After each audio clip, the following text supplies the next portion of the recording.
Today guys, Dylan with Denver Electronic Cigarettes, and today I want to talk about something that there's a lot of confusion about: priming coils in a tank. I've had several different ways told to me that customers have learned, but I just want to set the record straight from a physics standpoint, from the standpoint of the best possible vaping experience. And so I pulled out an Arctic V8 right here just for demonstration. The priming is going to be the same on any coil in a replaceable coil tank. A lot of people will say you want to drip some on top or drip some on the sides. That's not a good idea. If you think about it from a physics standpoint, what's happening is in the middle of this coil right there, there is cotton. If you are dripping juice on the top, it is creating channels vertically next to the coil, next to the actual wire in your coil.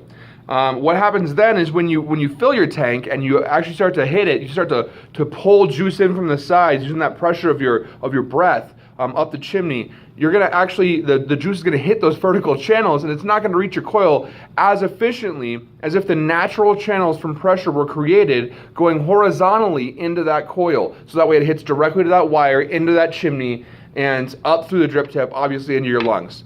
So if you look here, the basic way that these tanks work is as a chimney. So you're gonna have this airflow around the sides that all tanks have.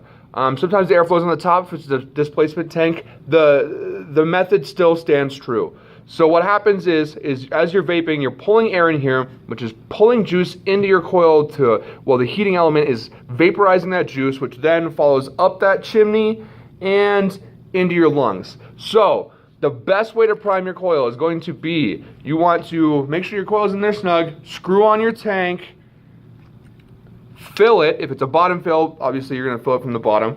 You're going to fill your tank, let it sit for 2 to 5 minutes, so that way you can get nice and saturated in that cotton, and then you're going to start taking a couple dry hits without firing the button. So that way what you're doing is just creating that pressure vacuum that's going to suck that liquid into the cotton, creating those natural channels to your actual coil.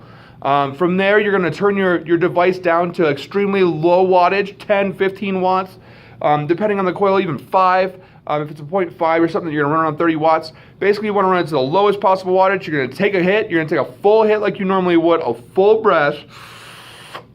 You're not going to get vapor right away. That's okay. Don't be discouraged. What we're looking for when you're priming your coil is just to make sure that those channels are being created so that your coil lasts as long as it possibly can. From there, you're going to ramp up 5 watts at a time. So you're going to take a hit at 10 watts, 5 watts, whatever you were at. Take a hit, go up 5 watts, take a hit, go up 5 watts, etc., until you're at your range for your coil, which will be printed on the side or on the box of any coil that you buy. Now, obviously, you're going to have some personal preference in there too. That range is a guide. It is the most optimal zone for your coil.